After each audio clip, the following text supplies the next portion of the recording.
Hi friends, look what today I came up with a healthy recipe, vegetable salad.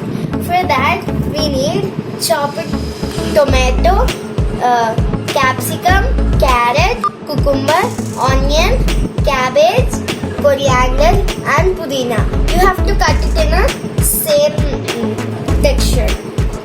Now take a bowl and add step by step.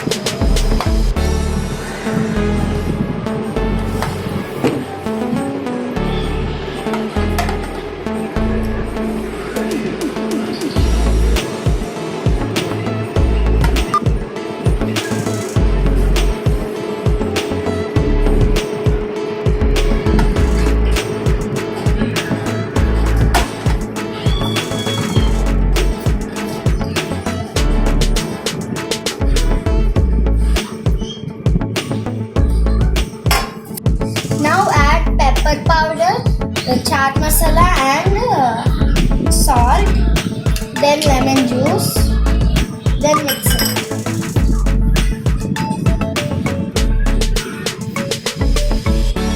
Now our colorful, tasty and healthy vegetable salad is ready. It is really good for health. You can try it.